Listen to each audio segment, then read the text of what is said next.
Hola seguidores, ¿cómo están? Le mando un gran saludo al señor Alejandro Langui, que se aportó las cervecitas, el líquido es muy importante en estas épocas, para que hable de un tema específico, un tema bastante particular, que son los cañones Nudelman, cañones aeronáuticos de inspiración principalmente antitanque.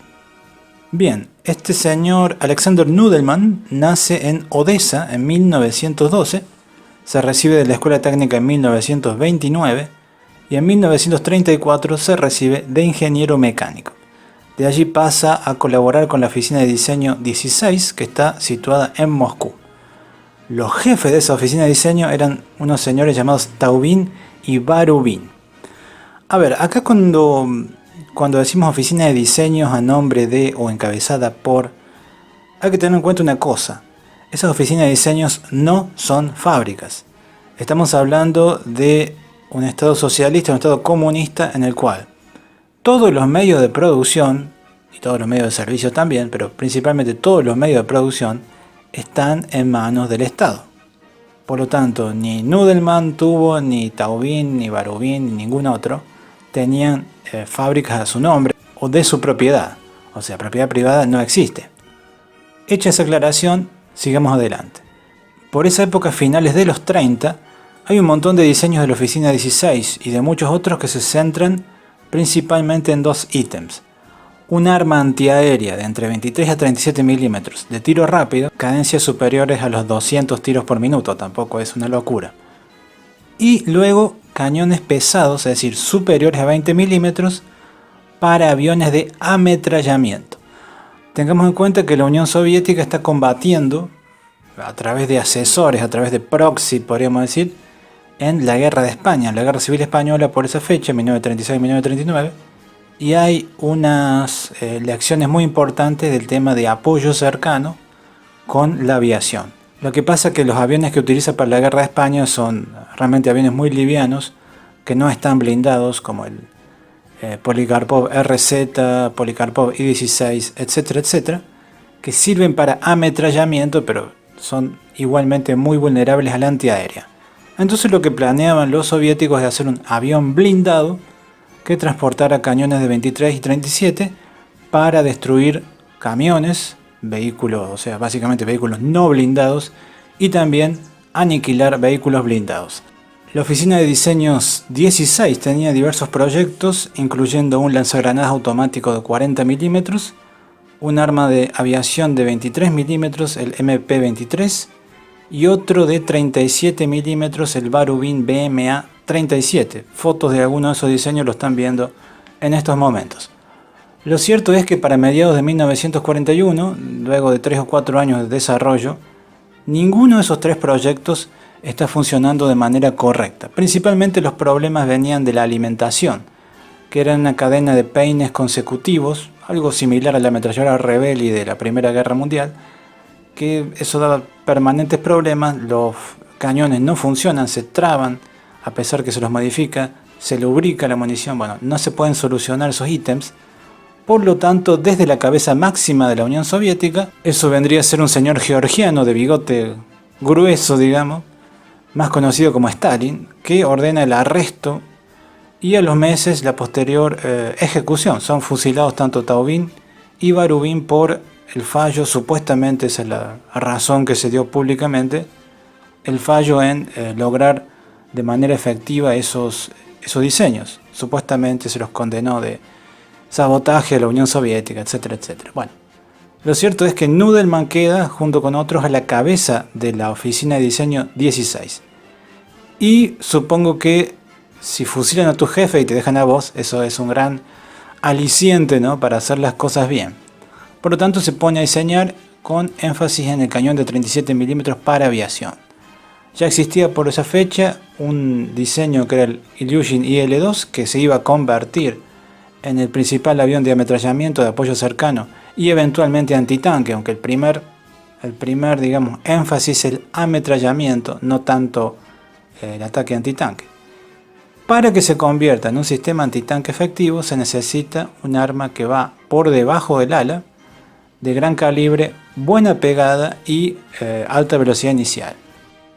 Por lo tanto, Nudelman, junto con otro ingeniero de apellido Suranov, se ponen manos a la obra, se toman algunas cosas buenas del diseño de Taubin y Barubin, particularmente el MP23, en el sentido de el método de funcionamiento corto retroceso. Se utiliza una munición que estaba en desarrollo por otra oficina de diseño, que es la 37x195R, es decir, con reborde, pero se elimina todo lo que tenga que ver con esa caja de peines consecutivos para alimentación, porque Nudelman considera bastante acertadamente que eso es una pesadilla y es la fuente principal de los encasquillamientos de cualquier arma. Por lo tanto, se decide que se va a utilizar una cinta metálica no desintegrable. Para aumentar un poco el nivel de dificultad, el alto mando había pedido, a mediados de 1941, que el nuevo cañón de 37 milímetros tuviera la posibilidad de ser instalado en medio de la B de ciertos motores, básicamente de aviones de caza Lavochkin y Yakovlev, que utilizaban motores B-12 derivados de los hispano-suiza franceses. Eso iba a limitar el ancho, evidentemente, de todo el cajón de mecanismos, expulsión y alimentación. Por tanto, la adopción de la cinta para el nuevo cañón iba a ser una ventaja notable comparado con la caja de peines y comparado con un cargador de ciclo cerrado que utilizaba un competidor para el nuevo cañón de 37 milímetros, la oficina de diseño de Spitalny, que utilizaba una especie de un ciclo cerrado de la alimentación, que si bien funcionaba de manera adecuada, era bastante ancha y ocupaba un espacio muy importante dentro del avión de caza y dentro de los contenedores subalares que iban en los Ilyushin IL-2. Y vamos al tema del Ilyushin IL-2, el famoso Sturmovik. No se demuestra para nada una plataforma confiable, más allá de las características del cañón 37 milímetros, porque las alas no son lo suficientemente rígidas para aguantar el tremendo retroceso del nuevo binomio arma-munición. Tanto con los cañones Nudelman-Suranov como los Spitalny, sucede que en el momento del disparo podemos decir que la puntería real es en los primeros dos disparos. Luego, con la vibración de los disparos automáticos, básicamente que hay una dispersión brutal. De hecho, se hacen pruebas, Panzer II y Panzer III capturados, se hacen pruebas en 1942-1943 y solo se obtiene entre el 6 y el 8% de los disparos a distancia, o sea, solo se obtiene el 6 a 8% de impactos disparando desde distancias entre 700 a 250 metros, cuando ya el avión tiene que tirar de la palanca el piloto para recuperarse para no chocar contra el objetivo. Bastante mejor le funcionó al Nudelman-Suranov, que eventualmente se impone sobre el diseño de Spitalny porque es más confiable. Bastante mejor le va en la instalación entre la B, porque ahí el cañón está fijado a través de unos elementos semielásticos a la masa metálica del motor, que resiste las vibraciones, que absorbe esas vibraciones de una manera bastante más favorable que lo que son las alas, mayormente de madera, del Sturmovik. Y ahí, disparando a las mismas distancias, se obtiene entre el 23 al 38% de los impactos, lo cual es una mejora enorme. Por lo tanto, este cañón, aparte de la versión IL-2-37, entra en servicio a mediados de 1943 en el Yak 9T. Y de Yak 9T se fabricaron prácticamente 3.000 aviones de combate hasta 1945, hasta agosto de 1945. Podríamos decir que es el avión más exitoso utilizando el Nudelman-Suranov NS-37, que no solo se utilizó el Yak 9T como avión de ataque al suelo antitanque, sino también para enfrentarse en combate aéreo, digamos, pelea de perro, contra otros cazas y bombarderos. Básicamente en uno o dos disparos podía enviar a cualquier avión alemán al suelo, sin contemplaciones. En definitiva, podemos decir que el diseño NS-37 tiene un largo total de 3 metros 28 centímetros, un peso sin todos los elementos de alimentación de 295 kilos, funciona por corto retroceso, tiene una cadencia de entre 260 a 290 disparos por minuto, que no suena como mucho, pero tengan en cuenta que el otro cañón de 37 milímetros que estaba en gran uso, o sea, en uso a gran escala, en las fuerzas aéreas de la Unión Soviética por esa fecha, a partir de 1942, era el cañón que tenía el P-39. De hecho, fue el primero que entró en un número importante en uso por los soviéticos. Era el cañón Colt Browning M4, que disparaba a 160 tiros por minuto, 160 a 170. Y tenía una velocidad inicial de 620 metros por segundo. El Nudeman Suranov, con 280 disparos por minuto y utilizando la munición 37 por 195, sin reborde, eso se había modificado, se había quitado el reborde para hacerlo más confiable a este tipo de cartucho, disparaba a prácticamente 850 con la munición explosiva y 900 metros por segundo con la munición perforante trazadora con un núcleo de acero endurecido. Por lo tanto, era una mejora brutal con respecto a el arma que utilizaba el P-39.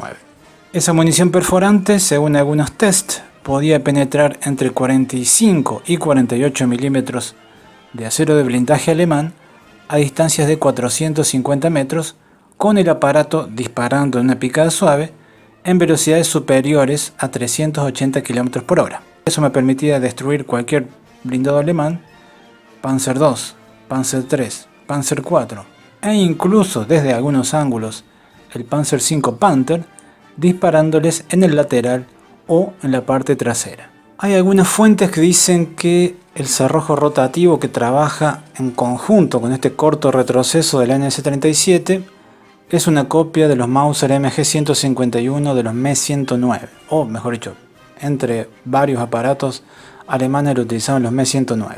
Alemania invade Rusia en junio del 41 y los primeros prototipos del NS-37 se empiezan a probar a finales, octubre, noviembre del 41. En teoría, sí da el tiempo para que los soviéticos hayan capturado o derribado y examinado el armamento Messerschmitt, pero obviamente del lado ruso se dice que esto no tiene nada que ver, es todo ruso, es todo soviético, nacional y popular. Bueno, obviamente ahí cada cual barre para su lado. Lo que no puede competir en cuanto a el cañón Mauser MG-151 es sin duda la cadencia de tiro. Eso está dado por el peso del arma, el peso del tubo del NS-37 y el largo del cartucho. El largo del cartucho, para que se complete el ciclo de alimentación y expulsión, evidentemente tiene consecuencias en el tiempo que yo tardo para completar esos ciclos. Por lo tanto, para la próxima generación de cañones Nudeman se va a trabajar sobre el largo del cartucho y se va a trabajar sobre algunos de los mecanismos para incrementar la velocidad de contrarretroceso. Pero bueno, eso lo vamos a ver en otro video. Para este primero de aviación soviética, de cañones de aviación soviética, creo que está bastante potable. Yo me voy despidiendo, por supuesto los invito a que sigan aportando para que existan videos interesantes como el que acaban de ver. Nos veremos la próxima, hasta luego.